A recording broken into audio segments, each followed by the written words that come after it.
Meus irmãos, abram suas Bíblias em 2 Crônicas.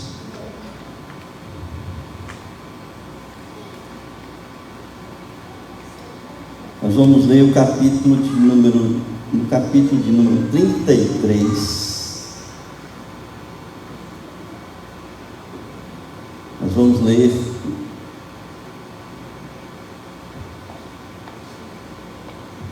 do verso 1 até o verso de número 9.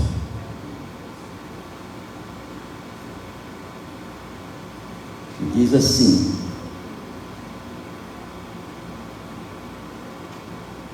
Manassés tinha 12 anos de idade quando começou a reinar, e reinou 55 anos em Jerusalém. Fez o que era mal aos olhos do Senhor, segundo as coisas abomináveis das nações que o Senhor havia expulsado de diante dos filhos de Israel. Pois reconstruiu os lugares altos que Ezequias seu pai havia derrubado, levantou altares aos Baalins, fez postes da deusa Aserá, prostrou-se diante de todo o exército dos céus e o serviu. Edificou altares na casa do Senhor, a respeito da qual o Senhor tinha dito: em Jerusalém porei o meu nome para sempre. Também edificou altares a todo o exército dos céus, nos 2 átrios da casa do Senhor. Ele queimou seus filhos em sacrifício no vale de Ben-Rinom. Adivinhava pelas nuvens, era agoureiro, praticava feitiçarias e tratava com médios e feiticeiros. Fazia continuamente o que era mal aos olhos do Senhor, para o provocar a ira. Também pôs a imagem de escultura do ídolo que tinha feito na casa de Deus, a respeito da qual Deus tinha dito a Davi e a seu filho Salomão: neste templo e em Jerusalém, que escolhi de todas as tribos de Israel, porei o meu nome para sempre, e não removerei mais o pé de Israel da terra que destinei aos seus pais, desde que eles tenham cuidado de fazer tudo o que eles tenho mandado, conforme toda a lei, os estatutos e os juízos dados por meio de Moisés. Manassés, de tal modo, levou o povo de Judá e os moradores de Jerusalém a andarem errantes, e fizeram pior do que as nações que o Senhor tinha destruído de diante dos filhos de Israel. Amém? Irmãos, nós estamos diante do pior rei de Israel. Diz a Bíblia que era um dos homens mais malignos que você pode imaginar.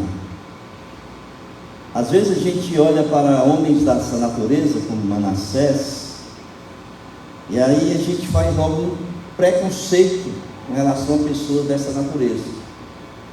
Porque se a gente for analisar bem a história, ainda vamos ver melhor daqui a pouco, a vida de Manassés, a gente pode dizer assim: esse não tem jeito. É daquelas pessoas que a gente olha e diz assim: não adianta nem pregar o evangelho, porque isso aí não tem jeito. É um anticristo. É aquele que tem ódio de Deus. Pelo que a gente percebe na leitura deste capítulo, é aquele que fez tudo para provocar a ira de Deus. Que ele não queria fazer nada que agradasse a Deus. Agora imaginem o seguinte: Manassés era filho do melhor rei de Israel. Que contradição, não é? O pior rei de Israel foi filho do melhor rei de Israel. E o nome do melhor rei de Israel, quem foi? Ezequias, não é isso? Ezequias foi um homem que andou com Deus. Ele tinha uma intimidade com Deus. Ele tinha uma intimidade tão grande com Deus que quando Deus anuncia a sua morte, através do profeta Isaías, ele vai, se ajoelha, chora e começa a orar ao Senhor, e o Senhor concede mais 15 anos de vida. E ele diz assim: vai e conserta a tua casa. E Ezequias viveu mais 15 anos. Ezequias era um rei que tinha tanta intimidade com Deus, que Deus cuidava dele, porque Ezequias foi aquele que proporcionou um avivamento em Israel. Vocês estão, pela leitura que nós fizemos aqui, dá para perceber, depois vocês leem os capítulos anteriores sobre Ezequias, que ele voltou ao culto no templo, que ele tirou todos os ídolos de Israel. Então foi um rei que agradou a Deus, Ezequias. E ele então teve um momento da história que a Síria cercou Israel com 185 mil soldados. Não é pouca gente não, né? 185 mil soldados. E nesse período ele começou a orar e a pedir ao Senhor, e o Senhor deu um livramento. O Senhor deu um livramento ali a Jerusalém, estava cercado por 185. O Senhor mandou um anjo, e esse anjo, em uma só noite, matou os 185 mil soldados da Síria e libertou o povo que estava ali no cerco de Jerusalém. Então, esse legado espiritual que Ezequias deixou ali em Israel, era para que seu filho pudesse olhar e dizer assim: eu quero ser igual ao meu pai. É isso que a gente espera, não é? Que os nossos filhos, eles repliquem os nossos exemplos, sejam bons exemplos, repliquem na nossa vida. Mas não foi o caso de Manassés. Manassés, ele fez tudo o contrário. Apesar de toda a história de Manassés, de toda a história de Ezequias, a gente às vezes se pergunta assim: como é que um rei tão bom, um rei que tinha tanta intimidade com Deus, e tem um filho tão ruim? Vocês terem uma ideia, Ezequias, quando ele foi condenado ali, quando Deus anunciou a sua morte, ele não tinha filhos. 3 anos depois que o Senhor concedeu mais 15 anos para ele, nasceu Manassés. Ou seja, Manassés nasceu quando Ezequias tinha 40 anos de idade, porque Ezequias morreu com 52. Então, quando ele tinha 40 anos de idade, 3 anos depois que o Senhor concedeu os 15 anos, nasceu Manassés. E ele passou ainda 12 anos, portanto, sendo ali cuidado, ele tendo um relacionamento com o pai, vendo tudo aquilo que o pai fazia. E mesmo assim, 12 anos, quando Ezequias morreu, ele assume e ele se torna exatamente o contrário do exemplo que o pai foi, no que diz respeito ao relacionamento com Deus. A nossa grande pergunta, às vezes, é: por quê? Né? Que a gente, às vezes, faz tudo para ser um bom exemplo para os nossos filhos. Não é isso? A gente quer mostrar, através da nossa vida, através do nosso exemplo, nossos filhos nos sigam e sejam iguais a nós. Mas, irmãos, Manassés é um exemplo exatamente do contrário de tudo isso. Mas também tem uma coisa que a gente não entende: é o poder de Deus na vida de pessoas dessa natureza. A gente vê uma pessoa tão ruim, tão má, e a gente vai ver daqui a pouco as obras dele. E Deus pega uma pessoa como Manassés, pior rei de Israel, um que tinha pacto com o demônio, transforma a vida de Manassés de tal forma que ele se torna um grande rei no final da sua vida. Que coisa impressionante, irmãos. Como é que Deus pega uma pessoa totalmente destruída moralmente, e ele então pega essa pessoa e restaura a vida completamente dessa pessoa, e faz dessa pessoa um grande homem, um grande ser, para a glória de Deus. Manassés é exatamente esse exemplo, daquela pessoa que a gente olha e diz assim, não tem mais jeito, mas não tem mais jeito aos nossos olhos, porque aos olhos de Deus não existe impossível para Deus transformar uma pessoa. Eles existiram 2 Manassés na Bíblia, só para título de curiosidade. Um deles foi o filho de José. O filho mais velho de José se chamava Manassés, se chamou Manassés, né? Ali em Gênesis 41, no versículo número 50, vocês vão ver que José se casou com a filha de Potífera, um sacerdote de On, e teve um primeiro filho que ele chamou de Manassés, porque ele disse, Deus me fez esquecer todo o meu trabalho e toda a casa de meu pai. E aí, o segundo Manassés da Bíblia é exatamente o filho de Ezequias, esse que nós estamos falando.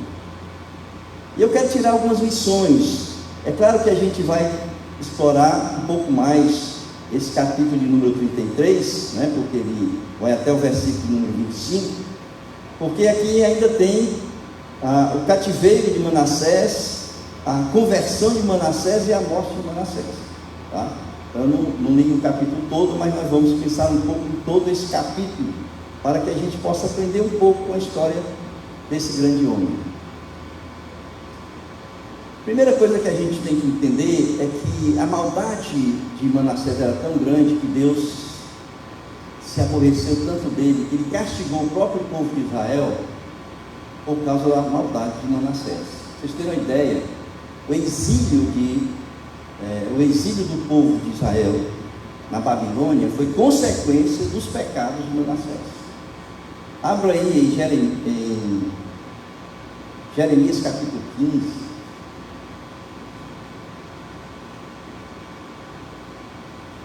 Vamos ler primeiro 2 Reis capítulo 21, depois a gente passa para Jeremias capítulo 15.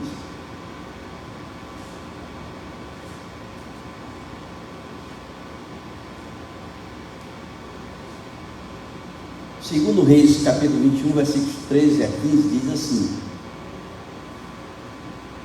seus pecados foram tão graves aos olhos de Deus, que o Senhor puniu o povo de Judá com o exílio da Babilônia, consequência de quê? Os pecados de Manassés. Está falando aqui de Manassés. Agora veja Jeremias capítulo 15. Jeremias capítulo 15, versículo 3 em diante, diz assim: porque os punirei com 4 tipos de castigo, diz o Senhor, com espada para matar, com cães para os arrastar, e com as aves dos céus e os animais selvagens para os devorar e destruir. Farei deles um objeto de espanto para todos os reinos da terra. Por causa de quem? Diz aí o texto. Por causa de tudo que Manassés, filho de Ezequias, rei de Judá, fez em Jerusalém. Que coisa, né, irmãos? Como é que um rei, de todos os malfeitos que ele fez, é capaz de trazer um castigo tão grande, né, para o povo de Deus naquele período, tá? E aí a gente pergunta: o que aconteceu para que o filho desse grande rei se tornasse o pior rei? É claro que a gente só pode especular um pouco, porque se a gente olhar, ele assumiu o reinado com 12 anos de idade. Então, o primeiro fato que a gente tem que começar a pensar é que, quando ele assumiu o reino, ele assumiu com 12 anos de idade. Quem assume o reino com 12 anos de idade, ele precisa ser mentoreado, precisa ser acompanhado, tem que ter um mentor para acompanhar essa pessoa até que ele atinja uma idade onde possa conduzir o reino. E o que a gente começa a pensar então é o seguinte: quem mentoreou Manassés, apesar de todo o período em que ele passou com o pai, de conhecer todo o legado que o pai deixou, mas a pessoa que orientou Manassés, possivelmente, eu estou levantando aqui uma hipótese, foram pessoas que o conduziram a um caminho contrário ao caminho de Deus. Inclusive, a Bíblia cita, eu acho que é em 2 Reis capítulo 20, cita o nome da mãe de Manassés. Se a gente for olhar,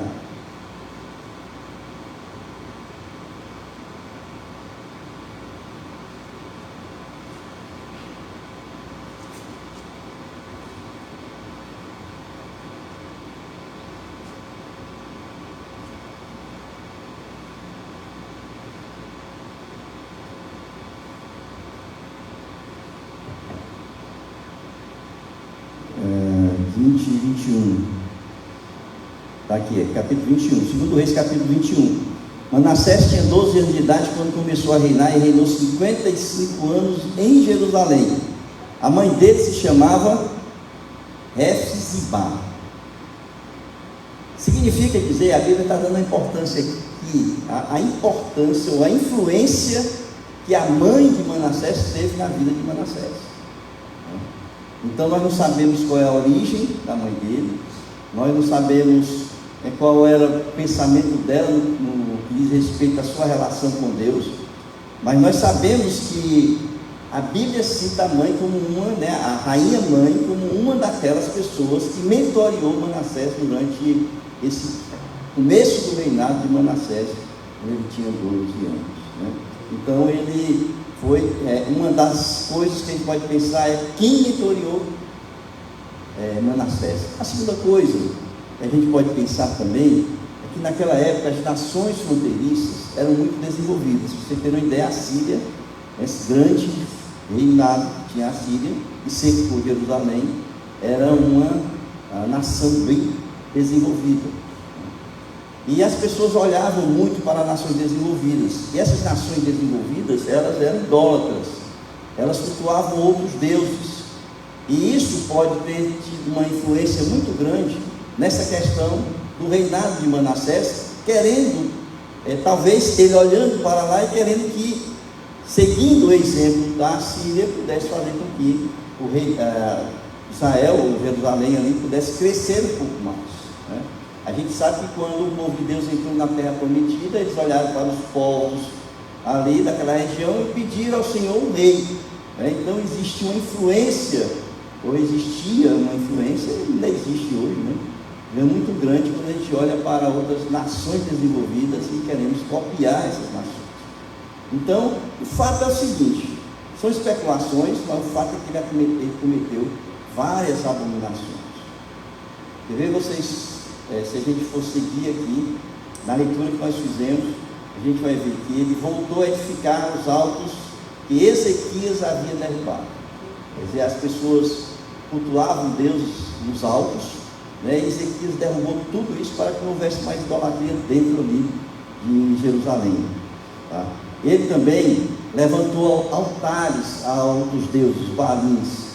Ele fez postes ídolos, postes para deuses idólatras. Ele se prostrou diante de outros deuses e serviu esses outros deuses. Ele edificou altares dentro da casa do Senhor. E eu acho que uma das coisas que mais desagradou a Deus foi ele ter não só levantado altares dentro da casa do Senhor, mas ter colocado um ídolo dentro do templo do Senhor. Ele ofereceu seus filhos em sacrifício a Moloque. Não sei se vocês sabem, mas Moloque era um deus. Era daqueles deuses que as pessoas sacrificavam a seus filhos. É interessante que Manassés, ele não tinha medo de Deus, mas tinha medo do diabo. Então ele oferecia sacrifício aos seus filhos a Moloque para acalmar a ira desse Deus, o diabo ali, que oferecia seus filhos. Vocês sabem como é que era esse sacrifício? Vocês foram procurar na internet, Moloque ele tinha uma barriga assim, e era uma imagem toda de metal, certo? E eles acendiam a fogueira embaixo e aquecia, ficava fervendo. Eles colocavam a criança viva entre os braços dessa imagem, e a criança morria ali queimada, dentro desse, tipo uma bacia aqui na barriga desse Deus Moloque. Era assim o sacrifício. Você ter ideia quem era essa peça. Então ele ofereceu seus filhos em sacrifício a Moloque. Ele tratava com necromantes. Você sabe que a Bíblia proíbe, né, essa questão da necromancia, com feiticeiros, com adivinhadores, pôs a imagem do ídolo na casa de Deus. Esse era Manassés. E ainda por fim, ele conduziu todo o povo ali de Jerusalém ao erro, né? E ele se tornou, diz a Bíblia, que o povo se tornou pior do que as nações que ocupavam a terra prometida quando eles ocuparam a terra. Irmãos, eu quero pensar com vocês nessa figura, não que vocês fiquem com isso na imagem, mas no poder de Deus. O grande poder que Deus tem de transformação de pessoas, independente de quem seja.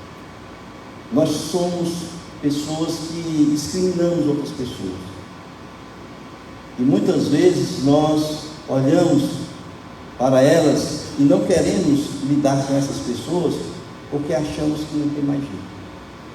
E o que eu quero que vocês comecem a pensar e a refletir sobre essa história de Manassés é que Deus não discrimina ninguém. Vocês já pensaram na vida do apóstolo Paulo? Quem era o apóstolo Paulo? O apóstolo Paulo era um grande homem de Deus, não é? Mas ele era um perseguidor da igreja. Ele era aquele cara que pegava as pessoas, jogava na prisão para serem torturadas e mortas. E Deus olhou para Paulo e disse assim: esse vai ser um vaso precioso na minha mão. E ele mudou a vida do apóstolo Paulo.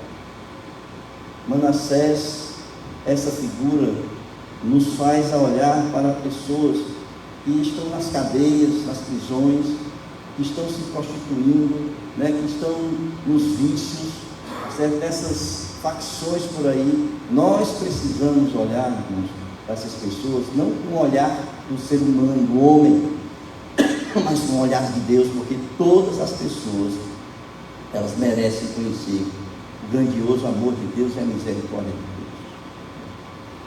Eu quero então avançar dentro desse contexto, para a gente começar a pensar o seguinte: a primeira coisa dentro dessa história de Manassés é que a gente tomemos cuidado com nossos filhos. Por quê? Porque os filhos não herdam a salvação. A salvação não é herdada, né? E nós precisamos então ter o cuidado de perceber que Manassés poderia ter sido um grande rei desde o início, mas ele não seguiu o exemplo do pai. A gente precisa ter um cuidado muito grande com nossos filhos, acompanhar os nossos filhos. É claro que a gente não pode tomar decisões pelos filhos, a gente não pode fazer as coisas pelos nossos filhos, mas a gente pode ensinar o caminho que a criança deve andar. Então a gente precisa aprender com Manassés que os nossos filhos estão sujeitos a se desencaminharem ao longo da sua vida, né? E nós precisamos orar por eles e cuidar deles de uma forma em que Deus tenha a misericórdia, como ele teve de Manassés, e tenha misericórdia também pelos nossos filhos. Um homem que tinha uma caminhada com Deus, como Ezequias, não foi um grande exemplo para Manassés. Então nós podemos dar o exemplo, mas nós podemos também não ser um grande exemplo para os nossos filhos. Vejam, a segunda coisa que eu quero que vocês comecem a pensar na vida de Manassés é o seguinte: é que o pecado, ele é progressivo. À medida que a gente começa a perder o temor de Deus, o pecado na nossa vida, se torna progressivo. Se a gente for ver aqui da forma como foi relatada as coisas que Manassés fez, a gente vai perceber que ele começou levantando postes ídolos, né, nos altos, permitindo que o povo ali pudesse cultuar outros deuses, e ele foi progredindo até chegar ao ponto em que ele entrou no templo, dentro do templo, da casa do Senhor, e ali colocou um ídolo dentro da casa do Senhor. Então o pecado, irmãos, ele é progressivo. Muitas vezes a gente não consegue enxergar o quanto nós estamos envolvidos com as coisas más que desagradam a Deus. porque a gente vai fazendo aos poucos. Começa com uma coisa pequena, depois vai progredindo, e quando a gente percebe, a gente já está, como diz o salmista, atolado até o pescoço na lama do pecado. Foi assim com Manassés, tá? Ele foi progredindo até chegar no ponto em que ele conduziu todo o povo de Judá a se tornar errante, né? Interessante essa palavra que ele usa aqui, quando ele diz aqui no versículo 9: Manassés de tal modo levou o povo de Judá e os moradores de Jerusalém a andarem errantes na caminhada com Deus, né? Então precisamos ter cuidado com os nossos passos. Às vezes diz assim: não, eu falei isso aqui que é uma coisinha pequena, leve, né?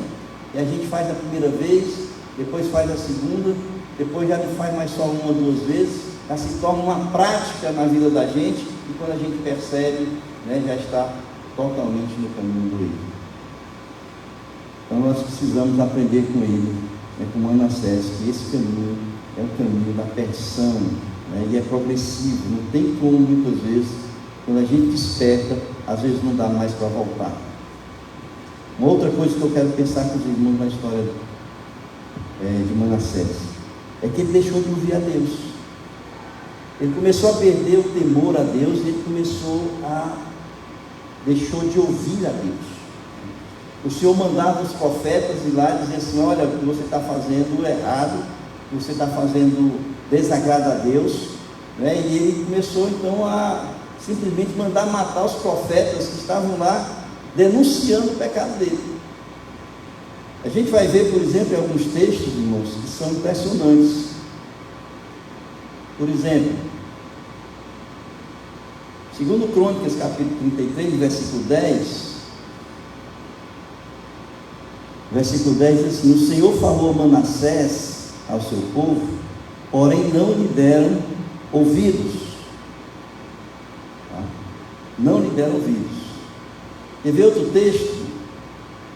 Está aqui, 2 Reis, capítulo 16, 2 Reis, capítulo 21, versículo 16. E diz assim: além disso, Manassés derramou muitíssimo sangue inocente, até encher Jerusalém de um extremo ao outro, sem falar do seu pecado, o que levou Judá a pecar, praticando o que era mal aos olhos do Senhor. Irmãos, foi tanto sangue inocente, pessoas que chegavam para ele e diziam assim: olha, você está errado, você está no caminho errado, né? Você está desagradando a Deus, você está levando o povo à destruição. E ele simplesmente mandava matar, matava todos os inocentes.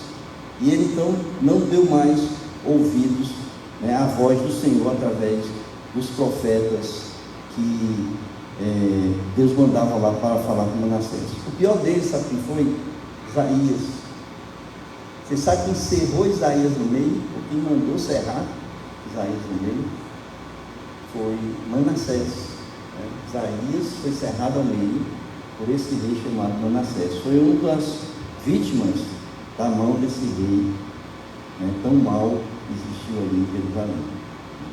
Por isso é que o Senhor trouxe a Síria, né, para prender Manassés, colocar ganchos no nariz de Manassés e puxá-lo, né, e levá-lo preso ali para a Babilônia.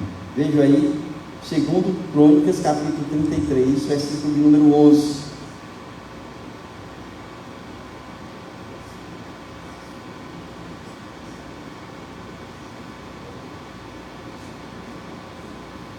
E diz assim: por isso o Senhor trouxe sobre eles os comandantes do exército do rei da Síria, que prenderam Manassés com ganchos, amarraram-no com correntes e o levaram para a Babilônia.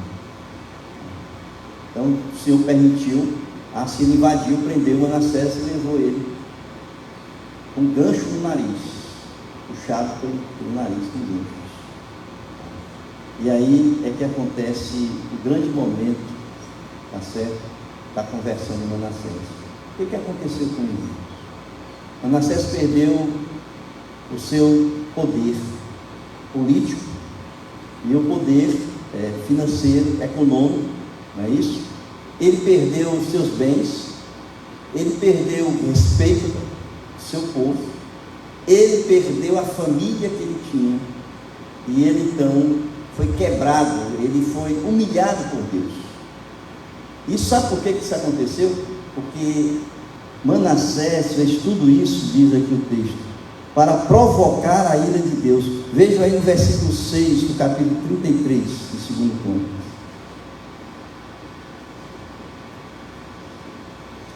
Ele queimou seus filhos em sacrifício no vale de Ben-Hinnom, adivinhava pelas nuvens, era agoureiro, praticava feitiçarias, tratava com médicos, feiticeiros, fazia continuamente o que era mal aos olhos do Senhor. Para quê? Para provocar a ira de Deus. Aí sabe o que o Senhor fez?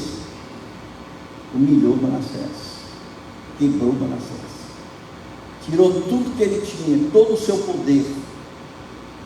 E aí Manassés, naquele momento da sua vida, agora sim, ele se volta para o Senhor. Que coisa impressionante, né, irmãos? Como Deus trabalha muitas vezes a vida das pessoas.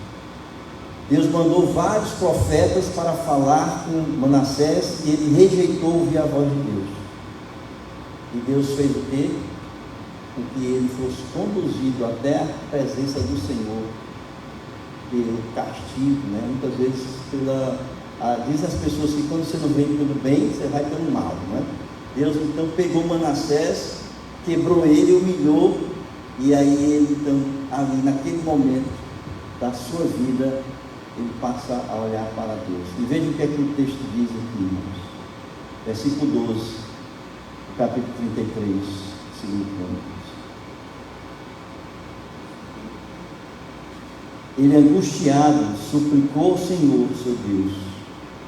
Como é que um homem que era averso a Deus, né? Era um homem que não queria nem ouvir falar de Deus, era um homem que tinha pacto com o demônio, né? E de repente a sua vida, Deus faz de tal forma que ele volta a olhar para o Senhor, e ali ele ora e pede ao Senhor, e ele se humilha, angustiado diante do Senhor, e suplica ao Senhor pela sua salvação. Ele, angustiado, suplicou ao Senhor, seu Deus, e muito se humilhou diante do Deus de seus pais, não dos deuses dele, mas do Deus de seus pais, o Deus de Ezequias. Irmãos, Deus olhou para o coração de Manassés. Deus não iria salvar Manassés só porque ele chegou lá e pediu, mas Deus olhou o coração de Manassés, e realmente ele reconheceu que ali havia, ele reconheceu que o coração de Manassés era verdadeiro naquele momento. Havia sinceridade no coração de Manassés. O que transformou esse homem, um homem mau, para naquele momento voltar o seu coração para Deus, foi todo aquilo que ele perdeu, que ele tinha na sua mão, para ele poder chegar no fundo do poço, como o filho pródigo chegou, e olhar e dizer assim: agora eu preciso de Deus. Muitas vezes nós precisamos chegar ao fundo do poço, né? O filho pródigo, ele não tinha mais para quem recorrer, ele estava na miséria, e ele olha então para o seu estado, aflito como ele estava, e ele olha para a casa do seu pai, lembranças da casa do seu pai, e diz assim: olha, na casa do meu pai, os empregados estão comendo bem, estão passando bem, e eu aqui comendo a comida dos porcos. Manassés, eu acho que ele, nesse momento, ele diz assim: eu tive tudo, Deus me deu tudo, e eu joguei tudo fora. Eu destruí tudo aquilo que o Senhor me deu, porque Ele me deu um trono, Ele me deu uma coroa, Ele me deu um povo para reinar, e Ele estava ali na minha presença para que eu pudesse andar com Ele, e eu rejeitei tudo aquilo que o Senhor me deu. Nós não precisamos chegar nesse nível, né, irmãos? Nós não precisamos chegar ao fundo do poço para reconhecer que nós temos um Deus E Ele nos ama de tal forma que Ele deu o Filho dele para que nós pudéssemos ser salvos. Não precisa a gente chegar no fundo do poço para olhar para a cruz e entender que o amor de Deus é tremendo, é tão grande por nós, que Ele foi capaz de dar a própria vida por nós. Manassés precisou chegar ali onde ele estava e reconhecer que só Deus poderia salvá-lo naquele momento. Agora, interessante, ele não tinha medo de Deus, mas tinha medo do diabo. Ele sacrificava ao diabo os próprios filhos. Por que ele não recorreu aos deuses dele? Porque os deuses dele não o livraram daquele momento em que ele estava passando. E ele deve ter pensado o seguinte: olha, esses deuses todos que eu sacrifiquei meus filhos, que eu cultuei, nenhum deles pode me livrar da Síria. Só quem pode me livrar é o próprio Deus. É o próprio Deus. E ele então vai ali. E aí, irmãos, olha, Deus, Ele não rejeita um coração quebrantado. Não rejeita um coração quebrantado. Vejam aí o Salmo 51, versículo 17.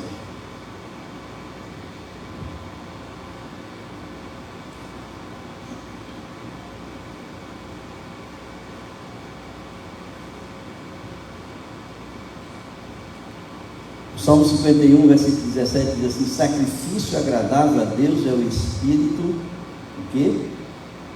Quebrantado. Coração quebrantado e contrito não o desprezarás, ó Deus.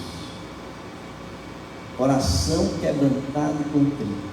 Naquele momento, Manassés, ele se volta para Deus com o coração quebrantado, com o coração contrito, e ele então pede ao Senhor para que o Senhor pudesse livrar daquele momento.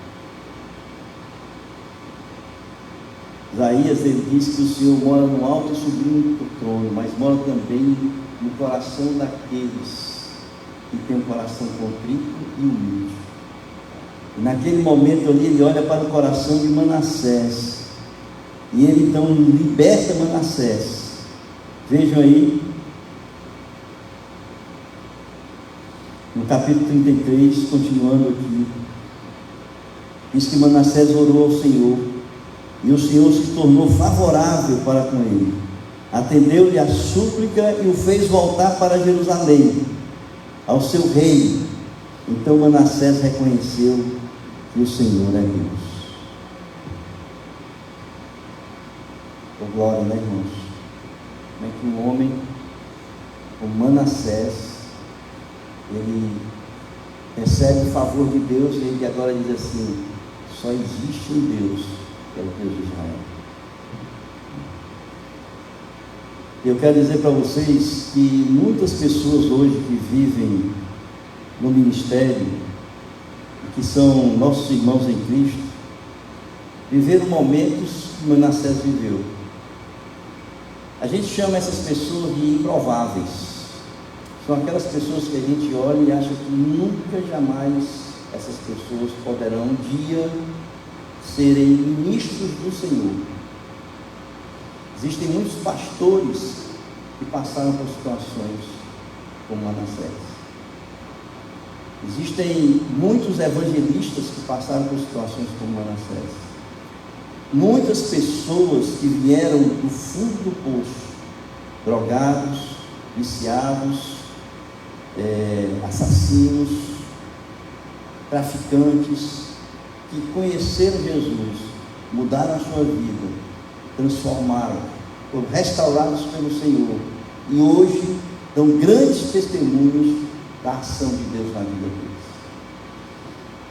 Manassés, quando saiu dali, ele mudou completamente a sua vida. Se você continuar a ler, nós vamos ler aqui para vocês verem o fruto da ação e do poder de Deus na vida de Manassés. Versículo 14. Depois disso, Manassés construiu a muralha de fora da cidade de Davi, a oeste de Gion, no vale e à entrada do portão dos peixes, abrangendo Ofel. Ele fez uma muralha bem alta. Também pôs chefes militares em todas as cidades fortificadas de Judá. Tirou da casa do Senhor, olha aí como é que começa a transformação aí.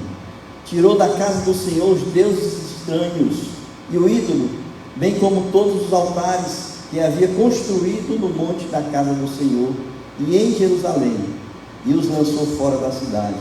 Restaurou o altar do Senhor, sacrificou sobre ele ofertas pacíficas e de ação de graças, e ordenou a Judá que servisse o Senhor, Deus de Israel. Que servisse ao Senhor, Deus de Israel. Meus irmãos, que coisa impressionante, né? Coisa impressionante.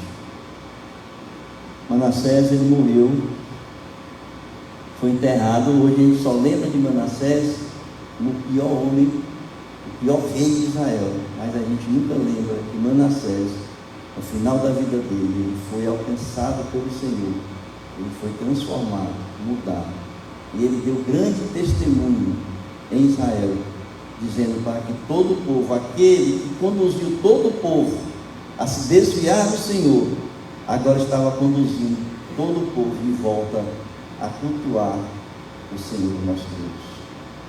Amém, queridos? Não existem improváveis. Existe para a gente, mas não existe improvável para Deus. Não existe. A gente precisa, muitas vezes, a gente olha para as pessoas achando que não tem jeito. Nós temos muitos exemplos de pessoas que mudaram a sua vida. É claro que a gente precisa ter os cuidados necessários. Os nossos filhos, por exemplo, nós somos exemplos, mas nem sempre nossos filhos seguem nossos exemplos, como Manassés. Os filhos de Elias, os filhos de Samuel, na Bíblia, todos eles foram pessoas que seguiram um caminho que desagradava a Deus. Nós precisamos orar pelos nossos filhos. Nós precisamos orar também pelas pessoas que são os improváveis desse mundo. Deus não rejeita ninguém. Deus não rejeita um coração quebrantado e contrito. O que nós precisamos fazer é cumprir a nossa parte. E a nossa parte é aquilo que os profetas fizeram com Manassés. Porque todo o mal que ele fez aos profetas, matando todos os profetas, mas chegou em um momento da vida dele que aquela palavra não voltou vazia ao Senhor. Como diz a palavra de Deus, como diz a Bíblia, que a palavra do Senhor não volta vazia antes de fazer aquilo que ele atrás. E a palavra do Senhor, um dia, chegou ali ao coração de Manassés e ele se voltou para Deus. Nós não podemos deixar de falar do Evangelho para as pessoas, só porque aos nossos olhos achamos e entendemos que essas pessoas não têm mais jeito. Amém?